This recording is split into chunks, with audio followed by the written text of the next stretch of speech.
Welcome back. A UN report shows ISIS and al-Qaeda, well, they're on a recruiting spree with tens of thousands of new members joining from around the world. Here's retired General Bob Scales on the problem it poses.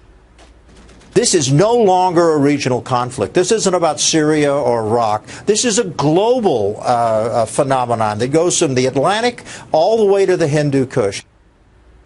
And here on our soil, let's ask retired four-star General Jack Keane, a Fox News military analyst and chairman of the Institute for the Study of War.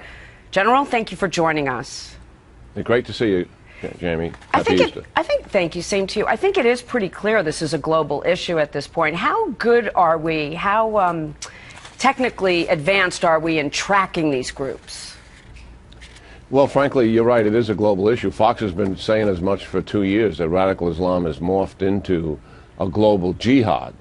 And while we can track where these groups are, the major problem we have, Jamie, if we have a global problem like this, and General Scales is right in describing the scale of it, and the map certainly depicts it, the challenge we're facing, where is the global response to it? Why haven't we organized ourselves in a similar alliance like we did to combat communism in the 20th century? In the 21st century, radical Islam is the major security challenge of this generation, and we have yet to organize ourselves to defeat it. How effective have airstrikes been? Well, airstrikes can be effective, and they have been effective in stalling the offensive movement that ISIS had inside of Iraq. But they can't defeat the movement. The only thing that can defeat the movement from a military perspective is a combination of an effective ground force supported by airstrikes. And we have seen that in Tikrit. The operation in Tikrit was stalled. The so-called indispensable ally that Iran bills itself as in helping the Iraqis, their Shia militia could not take Tikrit until airstrikes were brought in to break the stalemate. So airstrikes are very effective. The combination of ground force, well-trained, disciplined fighting force, and airstrikes is an unbeatable combination.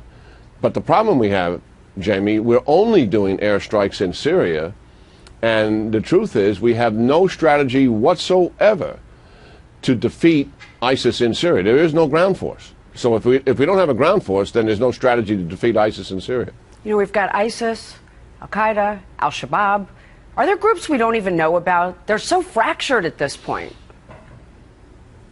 Well, the fact is, while those groups are in different countries, there's no one controlling all of those organizations, not ISIS nor is al-Qaeda. But the thing that they all have in common is they share a radical Islamic ideology, and their initial intent is to overthrow the host country government in the countries that they're operating in. That's what's going on with Boko Haram. That's what's going on with Ansar al-Sharia in Libya, and they've been accomplishing that, by the way. General, and that's who's certainly funding what all ISIS that? is doing. Who's funding? It seems like an endless amount of funding.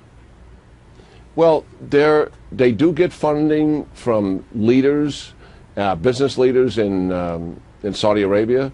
Qatar has funded ISIS early on, and because they have a radical Islamist appeal worldwide, there are people who put money into this organization. What about Iran? They're also self-sustaining, Jamie, because they use kidnapping, ransoming. They steal, obviously. ISIS is using oil production on the black market to also fund their organization. And it's not clear how good an effort we have in terms of attacking their finances. Mm-hmm. We've never reported out to the American people yet in terms of the kind of progress we're making doing that. We say we have a program and do it. We were very successful against Al-Qaeda Central in taking their money away from them in Europe.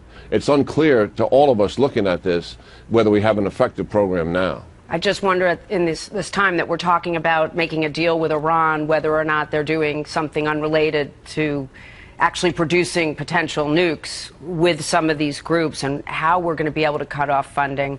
I appreciate your time today, General. You know I always do. It's good seeing you, Jamie. Thank you so much.